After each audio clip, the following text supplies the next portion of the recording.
Inside this room, all of my dreams become realities, and some of my realities become dreams. What in the wide, wide world of sports is going on here? Alive! It's alive! It's alive! You are listening to The Wilder Ride, getting wilder by the minute. Here are your hosts, Alan Sanders and Walt Murray.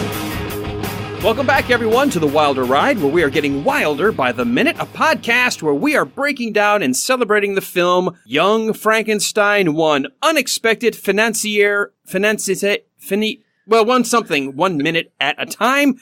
I'm Alan Sanders, your host. And I'm Walt Murray, your co-host. And joining us once again, we have radio personality Tim Andrews from WSB in Atlanta, who, along with Jeff Lieboff, also has a podcast called Radio Labyrinth. Welcome back, guys.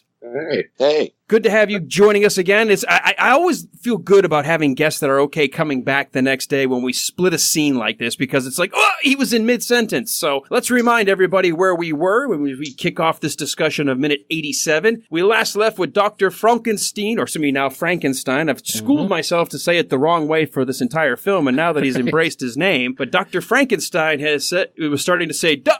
So we start off with him saying, darling, and they have a little bit of an exchange between he and his fiancee. He'll eventually hopefully get around to saying it. And we end with Elizabeth looking at Inga in her low-cut evening dress saying, so what is it exactly that you do?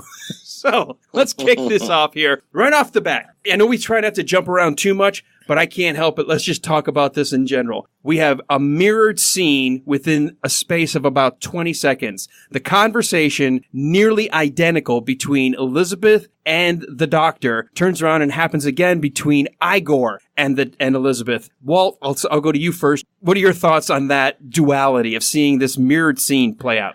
I've probably seen this scene 100 times in my life, and I laugh every single time.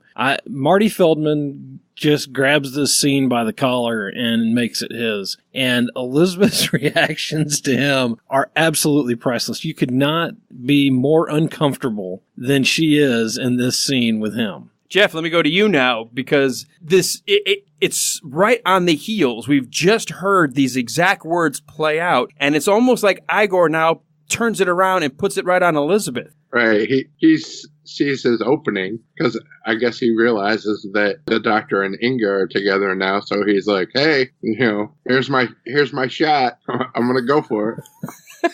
And he uses the same words that the doctor uses. And it seems like it's kind of a joke, but then he's like, no, I'm serious. Act casual. Shut up. Darling. Surprise. Love me? Love you. Well, let's turn in. Darling! It's been a long day. I'm sure you're very tired. I'll just pay the driver. Darling. What? Surprise. Yes. Love me? Well, let's turn in. Oh. Darling! Yes? Say nothing. Act casual. And he just assumes that she's totally on board. Tim, your thoughts seeing this play out, because I know you went back and rewatched the movie and then kind of rewatched these minutes to get ready for our session today, but to watch the scene within the scene, because they're both doing almost the same lines. Yeah, when I watched the movie, I knew what minute we were going to talk about. So I watched the movie in all in one, sitting, and then went back and watched the individual minutes. And I watched this one a couple of times to try to, it was funny, but I'm trying to figure out what's going on here. Why is he doing that? And so I started thinking, did he ad-lib that? Is that in the script? He's just disarming Elizabeth. I think it's great. And of course, again, Marty Feldman, like Jeff said, nails it. Yeah, if actually, when we look at the script, this is almost verbatim with just very little, minor, just obviously on set, just sort of tweaking things around a little bit. But the scene plays out twice in a row, just like this, where instead of Elizabeth starting off the scene with Freddy saying, darling, and he's like, darling, all of a sudden now it's Igor's turn to go, darling, and she's like, darling? Yeah. And he also clasps his hands and throws them up on his shoulder. He does like the same Freddy thing, like, does. oh, my sweetheart. So crazy. Well, Jeff brought up something interesting, though, Walt. How in the hell would Igor know that there might be something between Inga and the doctor? Wait, I'm sorry. How would Igor know that? How would Igor know? Because Jeff mentioned, he said, he's taking this as his opportunity to go maybe, slip one in next to Elizabeth, since obviously the doctor probably isn't interested in her anymore. How would he know? Well, Igor's no dummy, and I think Igor knows what's going on. Jeff, I'm curious. What made you say that you think? Well, I just thought it was common knowledge in the castle amongst the Frau Blukas and the Ingas and the Igors and the doctor that everybody kind of knew what was going on at this point. Well, all of this has happened in the space of maybe 30 minutes or so. The telegram arrives, Frau Bluka shows up, the two of them lower themselves down. He scolds Frau Bluka for a second, and then she goes, "But your fiancé is almost here." And he's like, "Oh," and she's like, "I suggest you put on a tie." And so they're getting all dressed. When would this common knowledge have happened? Because they just got caught by Frau Bluka. Well, Igor's always sneaking around the castle, too, so I wouldn't be surprised if there was like a painting with the eyes cut out. You got like that Scooby-Doo moment where like the eyeballs kind of bulge out through the painting. Yeah, well, and one summer in college, I worked in a hotel, and I can tell you, among staff in a place like that, there are no secrets. Everybody knows everything.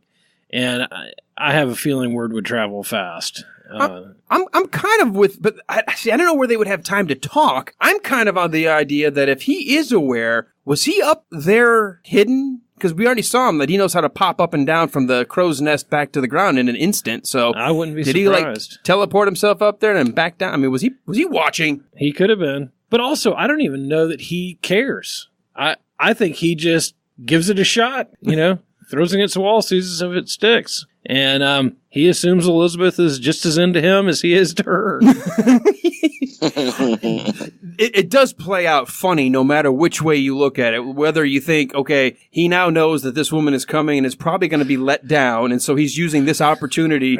I mean, he is not wasting a breath. No. He doesn't even wait for the letdown. He's just hoping that, he can worm his way in from the very beginning. Whether he knew it ahead of time or he was just Igor being Igor, it's still funny to watch Elizabeth, who looks like she is so in command for the first 10 seconds of this minute, and the minute he gets involved, she's all of a sudden on her heels. Yeah, in this whole scene, it's like somebody handed her a bag of burning turds. She does not know what to do with Igor. Yeah, he completely disarms her. That's one of my favorite things about it, because she's, going to barrel over everybody. I'm here. I'm the socialite, blah, blah, blah, blah, blah. And then now she's confused. Yeah, she is definitely confused. When Igor saddles up to her and they're having this conversation, he's got his head nearly on her shoulder, talking sort of, side to side, and he keeps making these like wink, wink, nudge, nudge, know what I mean? Know what I mean, nudge, nudge, know what I mean, say no more. Kind of moves. Yep. It's like he's trying to, he's not even hiding the fact of what he's up to. Oh, no, not at all. He's not being coy. He's not trying to drop a little hint. I mean, he's just like, want to go? Well, and then when he says act casual and kind of swings around and is sitting there, it is the weirdest casual look you will ever find. But for him, it is casual. When he does the line, everybody take a look if you can, right around second number 31 through 32, 30 to 32, just after he whispers the act casual, he does this spin in front of the camera, and then he's looking off into nowhere, like there's absolutely nothing on his mind nothing whatsoever. No. It's hysterical. It is. Jeff, you're kind of the entertainment guru, I think, sometimes. Are there any other actors that you can think of who could have done that scene as well as he did? No, you know what? It almost reminds me of like a Sylvester the Cat kind of thing, where the cat and the canary, where he's got the cat in his mouth and he gets caught. You know what I mean?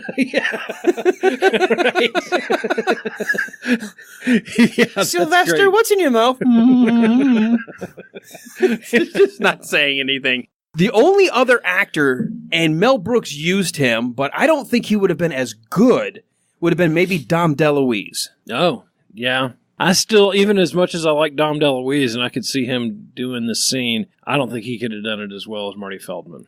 Tim, maybe you can weigh in on this on your background if you know some of the earlier films that Dom DeLuise and Mel Brooks kind of partnered before Dom DeLuise did his other movies. But he had similar kind of that he was not going to be the leading guy. He was going to be the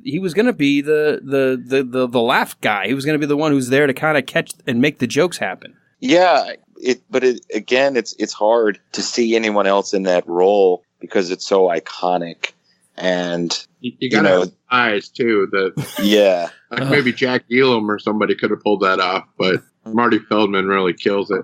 I think you're right, Tim, in this sense, and I'm agreeing with you, Jeff, as well. I think it's so hard now to try to imagine anybody else doing this part because it has become synonymous with this film. If it was recast today, if it was going to be like all of Hollywood, let's make another one because it made a lot of money once upon a time, I don't know who could pull this off even today. No, and it's funny, I was just watching Cannonball Run not too long ago with Dom DeLuise and cast of lots. And everybody else in Hollywood. And I wonder how Marty Feldman would have been in his part in Cannonball Run, because he does have that kind of crazy, goofy character there. I don't think the cops would have ever allowed him to drive the ambulance with his eyes staring two sides of like a chameleon. He'd have had to have his head turned sideways the whole time. Now, are you talking about him being in the Jack Elam role of the doctor? Well, not the doctor. Dom DeLuise. The Dom DeLuise. Oh, part, doing the Dom DeLuise. Yeah. We're playing the reverse now. He could have pulled off Dr. Chaos. I don't think he could have pulled off being the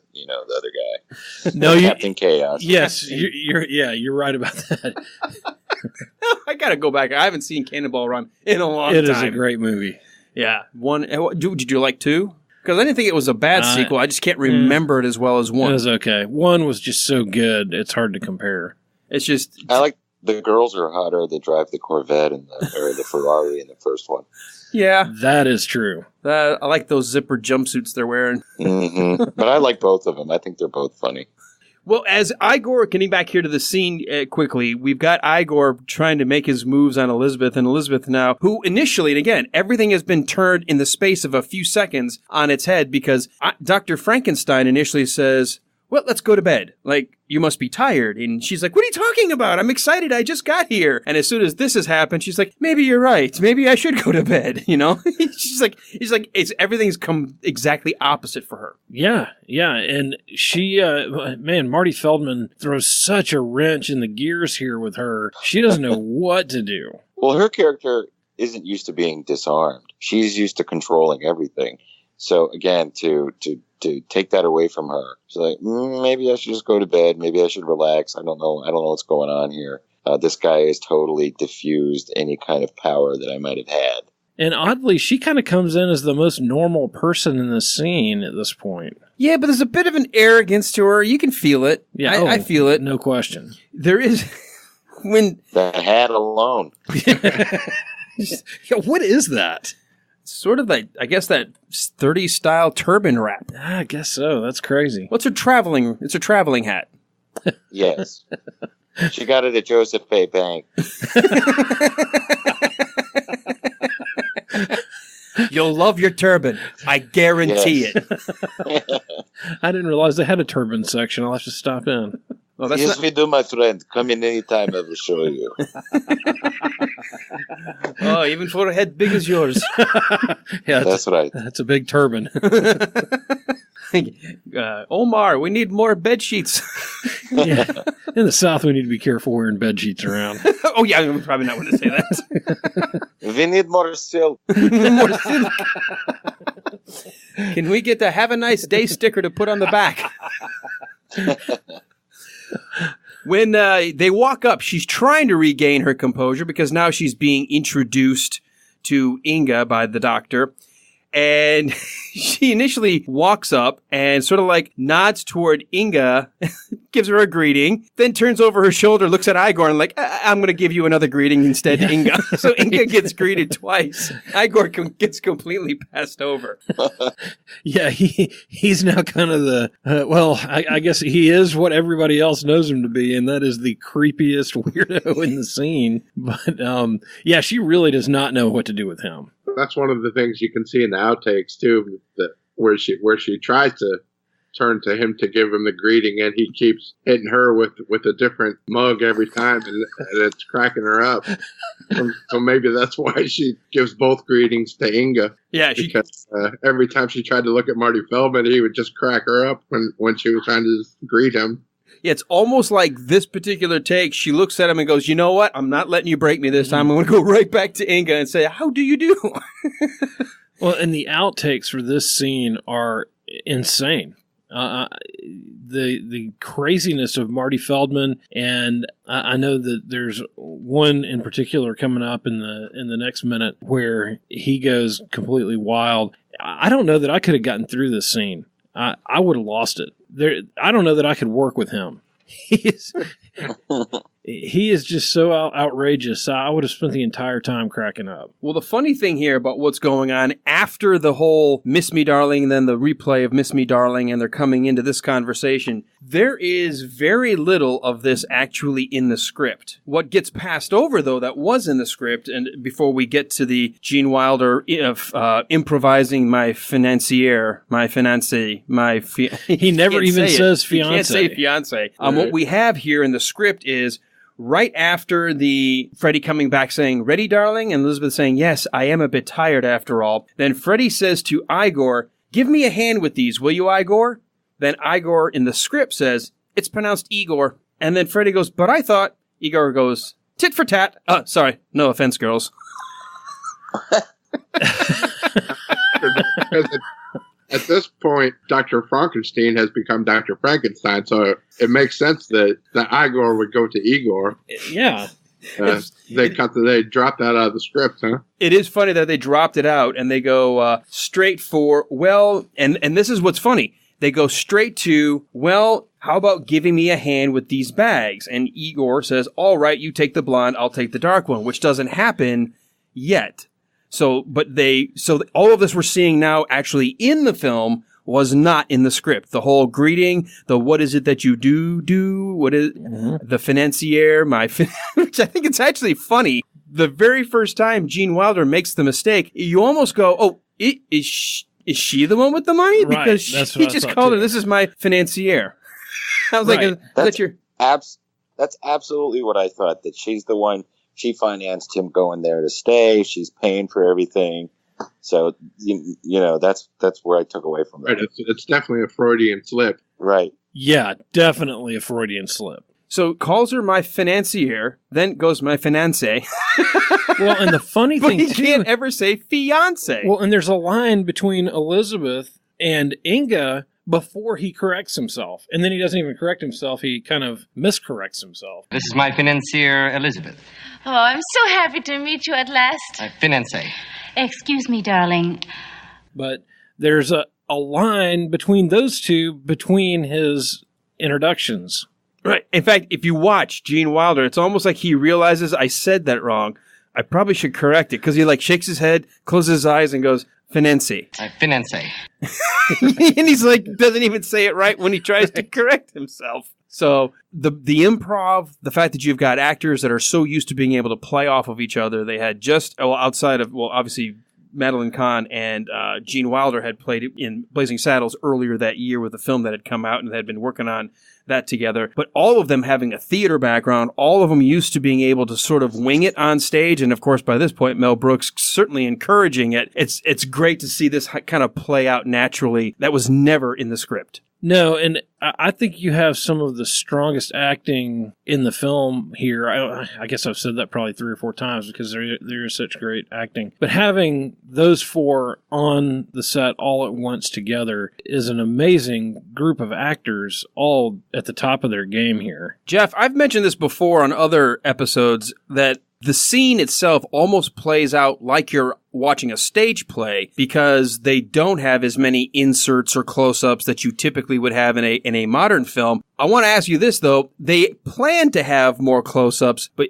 you mentioned seeing so many of the takeouts. There are no close-ups really on anybody in this 4-person shot, simply because they didn't have a good take that they could use of anything else. Right. They kept breaking during the other takes, so maybe was the best of what they could use. But does that work for you, seeing all four of them? Because for me, in terms of rewatchability, you can't really pay attention to all four simultaneously. So it takes repeated viewings to watch, okay, what's Igor doing in the scene? What's Elizabeth doing in the scene? You know, like I didn't even catch, I knew the slip up of the voice, but I didn't even realize Gene Wilder takes almost a good 3 seconds before he himself goes, oh, I said financier. Mm-hmm. I should probably fix that before Elizabeth yells at me later. And then he still can't get it right. And you just, these nice little moments with all four of them, just one shot rather than any kind of inserts. Yeah, and nobody else caught that he missed it the first time except him. So he was like, nobody reacted to his mistake, and he still corrected it. Yeah, and I really like that shot with all four of them in the scene together. There is a lot going on in that 1, 2, or 3 second clip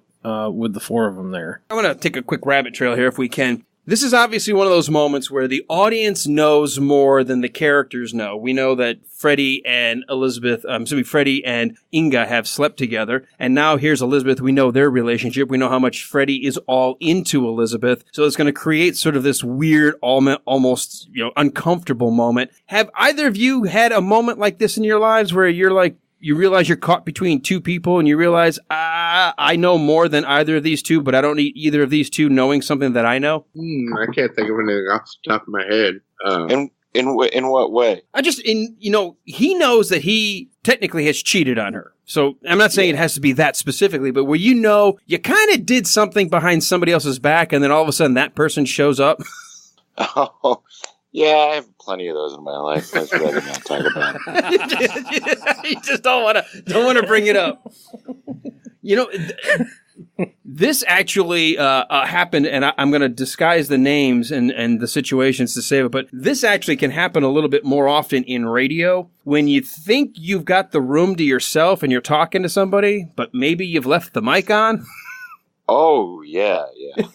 That's always a little bit like, and then you look and you realize, how long has this mic been on? Oh my God. Was that going out over the air? Did I swear? Did I say something I wasn't supposed to say? Or, Alan, when you're at a live remote and you go to a commercial break, but you're still live and the board up can hear you back in the studio. And sometimes you forget and you just start talking. Well, everybody can hear that, so you need to remember. Be careful. That is a really good point. We actually, that happened with one of our guys with football. We were doing a high school broadcast, and he was complaining about the station engineer not knowing what the hell he was doing while the station engineer was here and hearing it coming over the speaker. And I'm sitting in the room going, boy, this is uncomfortable.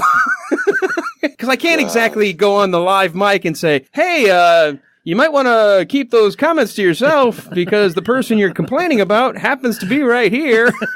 And I just thank God we live in a world of texting. So I texted him like, by the way, he's in here and hears you.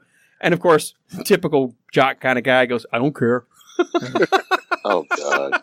So I'm like, yeah, but I do. I'm the one who's catching shit now from both sides. I'm the one who's got to deal with it now. Walt, you ever have that? Because you being a PI, I imagine you may have a different version. That's usually when you get caught.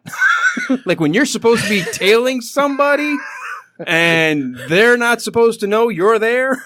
Well, yes. That's the I goal, do, right? and I don't know that the statute has run on this one yet. Wow, between you and Tim, we can't bring any of these stories up. Let me just put it this way. I'm not allowed back in a certain hospital in Atlanta anymore unless I'm on a gurney. Unless you're being treated, huh?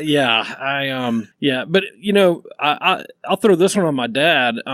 My dad was undercover for several years when he was in law enforcement. And do you remember that scene in The Naked Gun where Frank Drebin is given the speech about... he's got the hot mic and he goes to the bathroom? Yeah.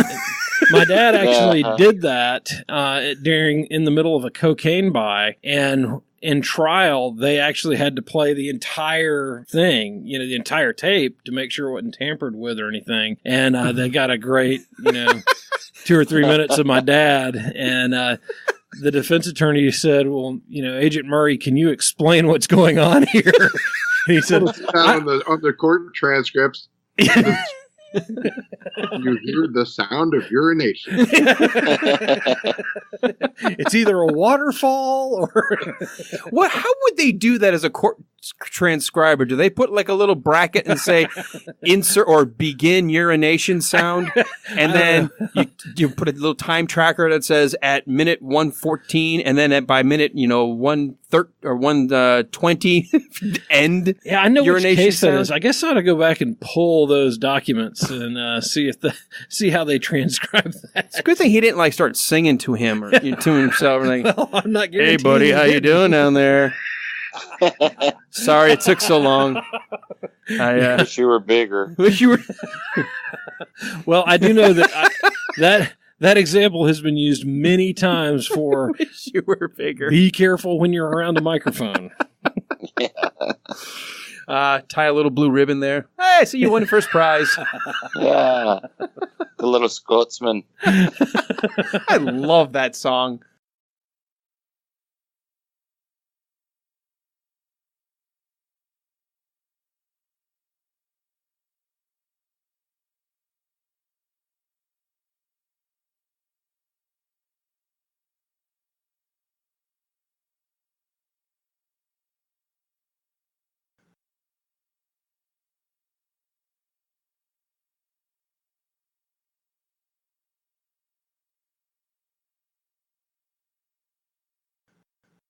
So do I. That's great. I'm going to have to insert that line. I think I've referenced it a couple of times now. Yeah, I don't know where you've been, lad, but I see you won first prize. Anything else in terms of like embarrassment like that you would, because I think we all have done something, maybe not to the extent of cheating on somebody or something like that, but have we I think we could all at least relate to that sense of uncomfortableness and you're trying to manage the situation. Oh. I have something like that. I was watching a movie with a bunch of people in college, and everybody, had been partying it up before the movie starts. And there's a scene in it where the scene in this movie is Dead Ringers with Jeremy Irons, if you remember that movie. And it's the scene where he's a gynecologist. He and his twin brother are gynecologists, and this was a Cronenberg film, right? Right. And I saw this. And the woman says she has 2 cervical openings or whatever. And so there's a girl on the couch. I think Jeff was even there. But this is going back to 89 or 90. And I'm not going to say. But the lady, the girl on the couch goes, "What does that mean?" And no one said anything. So I just lean over and turn my head and go, "It means she has 2 Samantha Bees." And now, of course, I used a different word. But no one laughed. No one said a thing. They all just stared at me and left me hanging. So I was Wile E. Coyoteing it. You were left momentarily hovering above the cliff you just ran off of, and you put the little yikes sign up. Yes. Yikes. Yep. Don't you love it when your friends just leave you out to hang you out to dry? Yeah, it was rather inappropriate thing to say, but I didn't have a filter then. Oh, then. Right. You're actually doing quite well so far today. Well, trying to. This means she's got 2 Samantha Bees. That's classic. Oh my goodness, depending when this comes out, maybe the whole Samantha Bee flap that's in the news right now won't be quite on everyone's mind, but wow. Well, yeah, it won't be, but people will get it. I'm sure they will. Oh my goodness.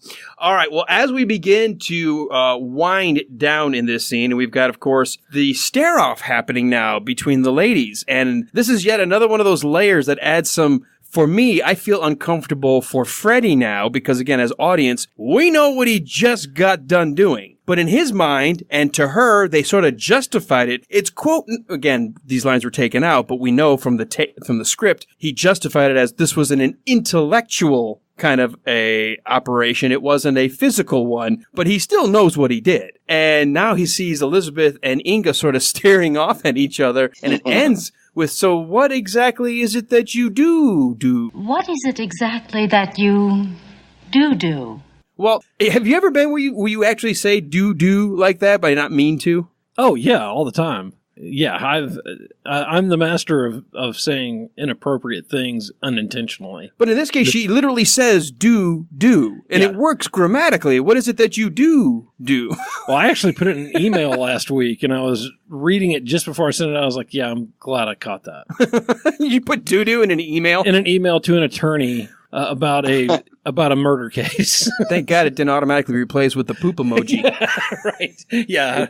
He already has his questions about me. A Mel Brooks line, too. Is that in the script? The doo-doo? Let me, I don't think so. I'm going to look ahead because they've changed this around a little bit, and they do not have that line. That is, again, probably something when they were improvising this on the set, they did not have this at all with her saying, so what is it that you do? They have nothing about Inga even responding, which we'll get into the next minute, because Inga does have to think for a second, well, what is it that I do? Oh, yes.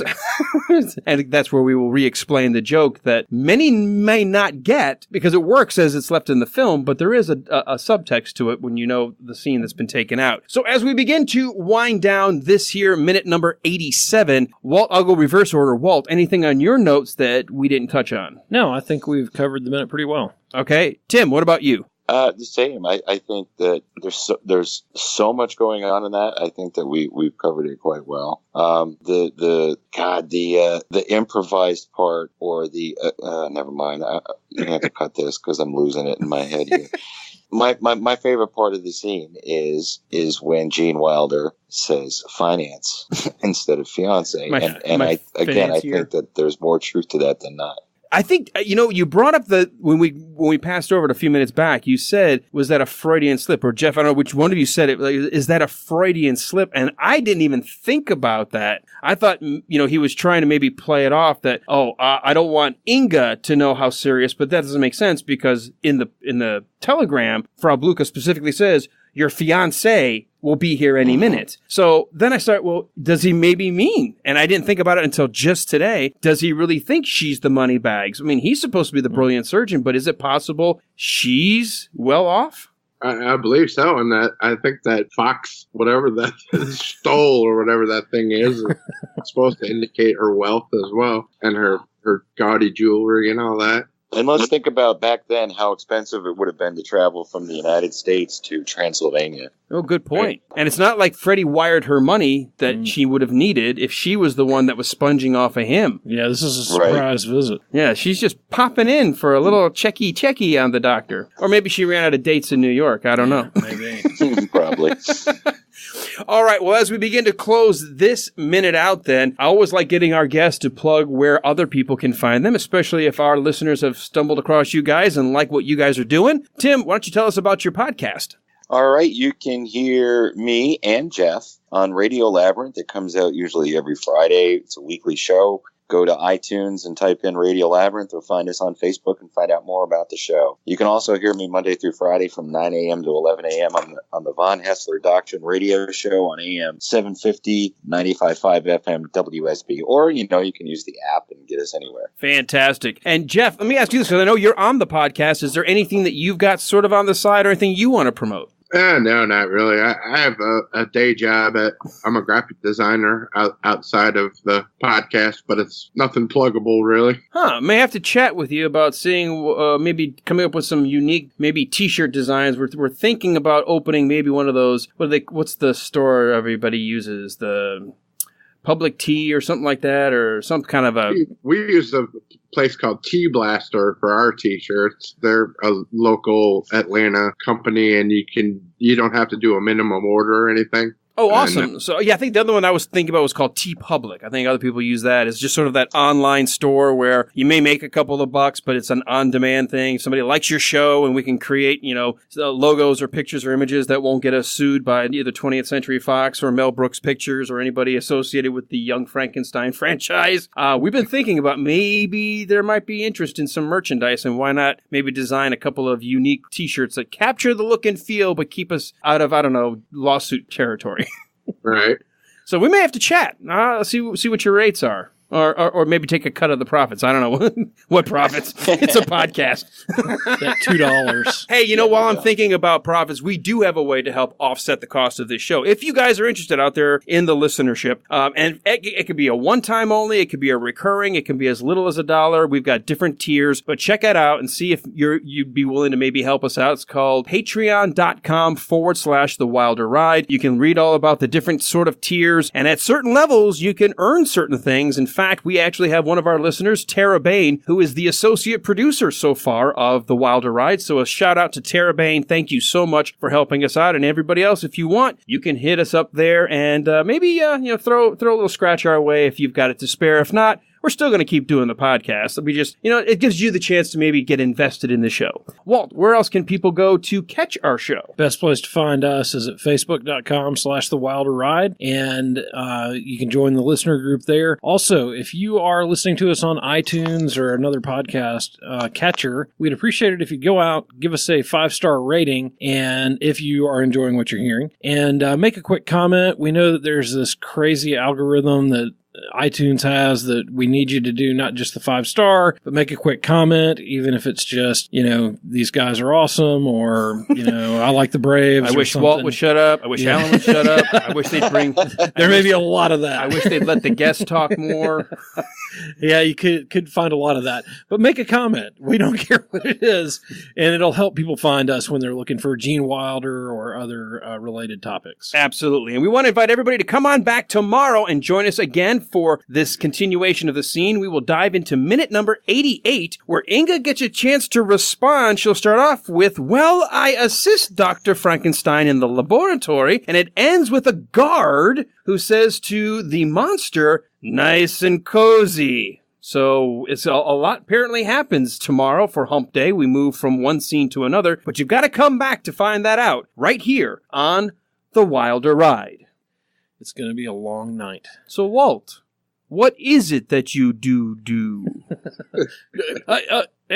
Poop emoji. Hi, I'm the poop emoji. Send me to your friends. I'm Mr. Poopy.